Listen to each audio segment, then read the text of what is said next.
Hi, my name is Dr. John Douillard, and welcome to LifeSpa.com, where we prove the ancient medical wisdom of Ayurveda with modern science. And today, I want to talk about some of the seasonal shifts that take place inside of us and around us with our microbiology.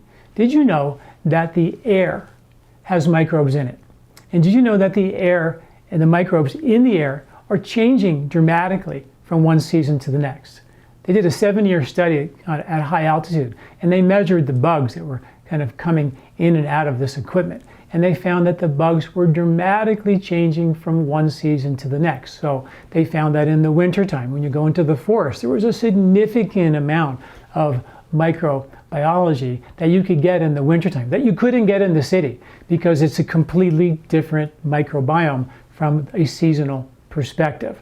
If you went to a lake or a river or a stream or the forest in the winter, you get a big dose. So summer is not the only time to go hiking. For sure, breathing in the air is actually helping to kind of create a seasonal microbiological shift that's very, very important.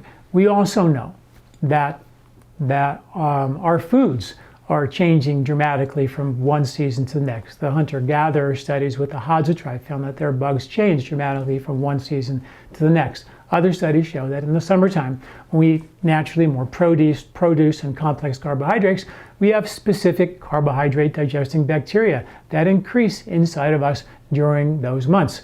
And certain other bacteria decrease. And in the winter, certain bacteria, other bacteria that increase fiber, like soluble fibers that we would get in the winter, increase during those winter months, making a dramatic shift in our microbiome. It's also understood that if you only eat the same food, let's say you eat a high carbohydrate diet, month after month, season after season, year after year after year, you're going to get a stable of microbes in your gut that become really good at digesting and delivering carbohydrates, which is basically glucose, which is basically sugar, into your bloodstream. Is it possible that type 2 diabetes, the epidemic issue that we have today, is it possible that's because we've been eating the same food 3 times a day or more for day after day, year after year, for an entire lifetime? Is it because possibly that we actually amped up our carb digesting bacteria that are delivering just way too much carbohydrate into our bloodstream? Our bloodstream is overwhelmed. It boosts insulin to drive that into our tissues, into our muscles, but we can't use that much fuel, so we end up storing the excess as fat. And is it linked to our obesity and diabetic issue that we have today?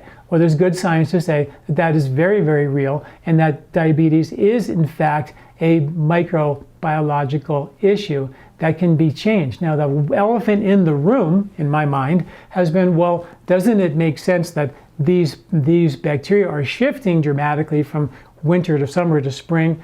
The food historically changed from winter to summer to spring because that's how we ate from the farm, from the ground. We ate what was local and available, and that's changing dramatically.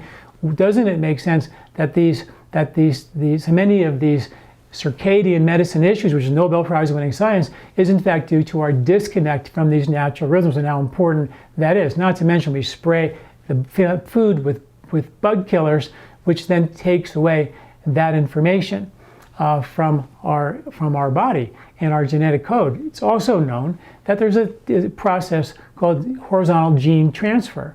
When microbes on the foods we eat transfer their genetic material to the microbes inside of our gut, who transfer their genetic material to our human genome, which alters the way we express those genes.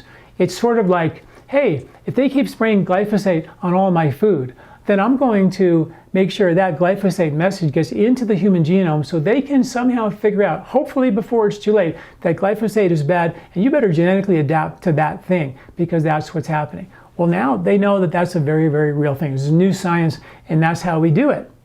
We also know that your mind neurotransmitters, your receptors for your brain chemicals change dramatically in a seasonal way. Serotonin levels go down in the winter. Brain-derived neurotropic factor proteins go down in the winter. In the summertime, you have light. You have the sunlight, which amps up serotonin, amps up your brain-derived neurotropic factors, which are basically proteins that help the body make new brain cells, basically. That's what it does.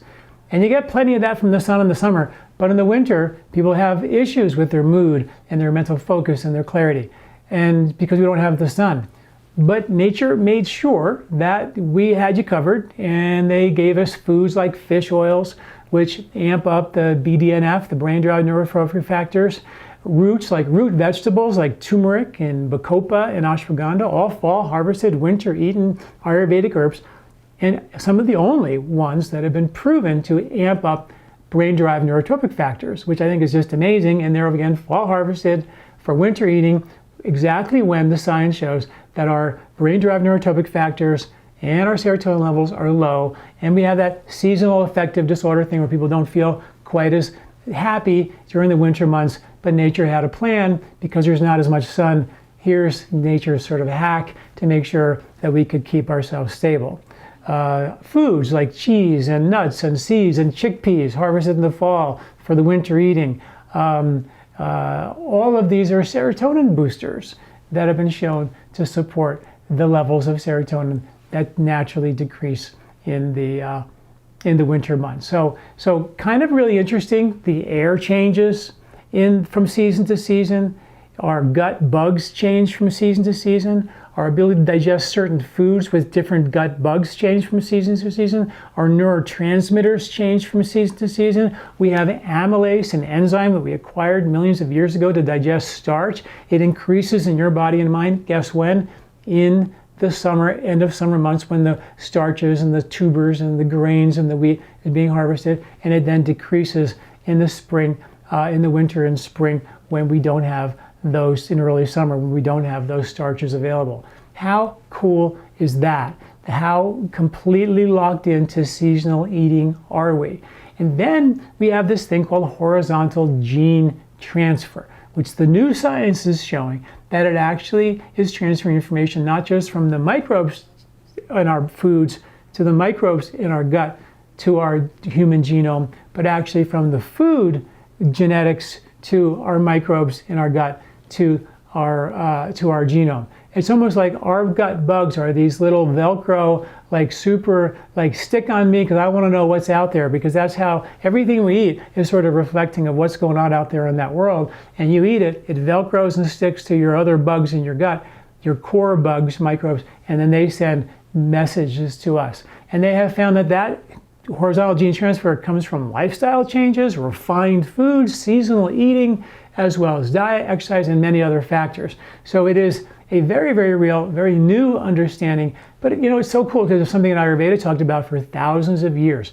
Not only eating in season, but how you eat, taking time to relax and cook your food in a slow way. The emotion you carry when you eat your food, they call it sattvic eating, taking time to be relaxed. All that is understood Ayurvedically to impregnate emotion into the food we eat. And we know that the bugs in your gut carry emotion. If you're sitting next to a social disruptor, that social disruptor will change the bugs in your gut and change how you feel, think, and handle stress in your life. So don't think for 1 second that Ayurveda is crazy when they say you should be relaxed when you eat, you should be calm when you cook, you should be careful in the garden, not to be aggressive with the food you eat, because the energy, sounds crazy, right? The energy and the kindness and the love that we give, those bugs are receptive too. And that's not me talking, that's the science proving the ancient wisdom. So I think just really fascinating stuff.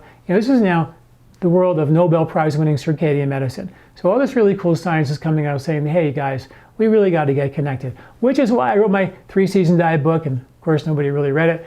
So because this is such important information, we publish a grocery list and a recipe list and a superfood list for every month of the year for free. It's a free monthly seasonal eating guide called the 3-Season Diet Challenge. You get it on my online on my website for free, right on the homepage. It's called the 3-Season Diet Challenge. Sign up for it. Start getting tuned in to changing your gut bugs in season, and enjoy a life in sync with our circadian rhythms. Thanks for listening. See you next time. I'm Dr. John Douillard. Do you like this video? Don't forget to subscribe and share. This recording is brought to you by LifeSpa, where ancient Ayurvedic wisdom meets modern science. Get access to free health video newsletters by Dr. John at lifespa.com. These statements have not been evaluated by the FDA. These products are not intended to diagnose, treat, cure, or prevent any disease.